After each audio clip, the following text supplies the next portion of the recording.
In a last-ditch effort to gain a vote before Congress adjourns for this session next week, veteran groups have urged President Trump to persuade senators to vote on a bill that would make tens of thousands of ailing veterans who have served on ships in territorial waters off Vietnam eligible for VA disability compensation and health care. Join us to talk about that is Molly Barrows. Molly, this story, this is infuriating on so many levels, because you have one senator. Was it House of Representatives senator? It was a senator. Senator that says, no, we want to delay this. Now, okay, let's put this in perspective.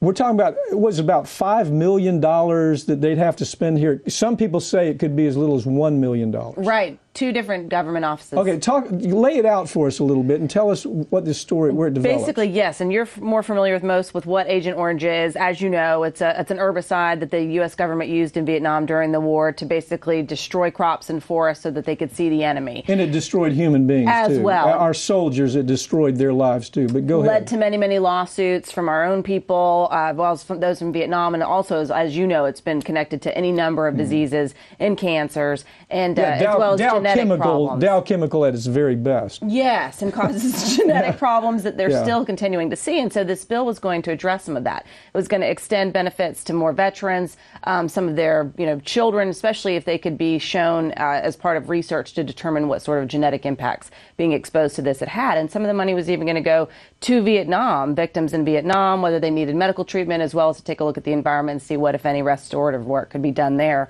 So they had been trying to pass this through. The House had passed it through unanimously, and they needed, basically unanimous consent for this to move forward for the approval process. And this one particular senator, Mike Enzi, this Republican from Wyoming, said, wait a minute, it's too much money. It's going to be $5.5 million over 10 years. Let me put that in perspective for you, okay? This year, just in subsidies that we give the oil companies, $40 billion worth of subsidies that we're saying to the oil companies that are making more money than third world countries that, hey, you know what? We need to give you a subsidy so you can stay in business. It's as low as $40 billion. It's been as high as $150 billion that we're giving to all these people as subsidies. Now, we can't spend $1.5 million to say to these veterans, you know what? You've proven it.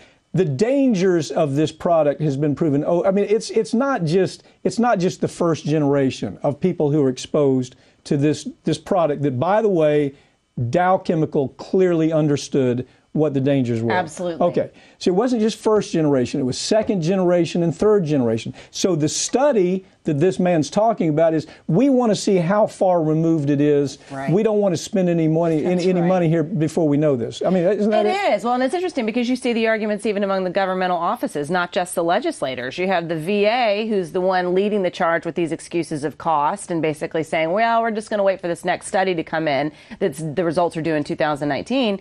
And then you have the Congressional Budget Office, who they're saying, no, it's not going to be $5.5 million over 10 years. We're just talking $1.1 million. 1.1 million. Now, let me add that perspective again. This cat who's probably signed off on this, I don't know this, but if we looked at his voting history, we would find that he said it's okay for a corporation to park $400 billion offshore in a Cayman bank and not pay taxes on it. It's okay to do that, but a Vietnam veteran who gave everything in that war that was already based on really questionable reasons for even being there. Absolutely. Gave everything.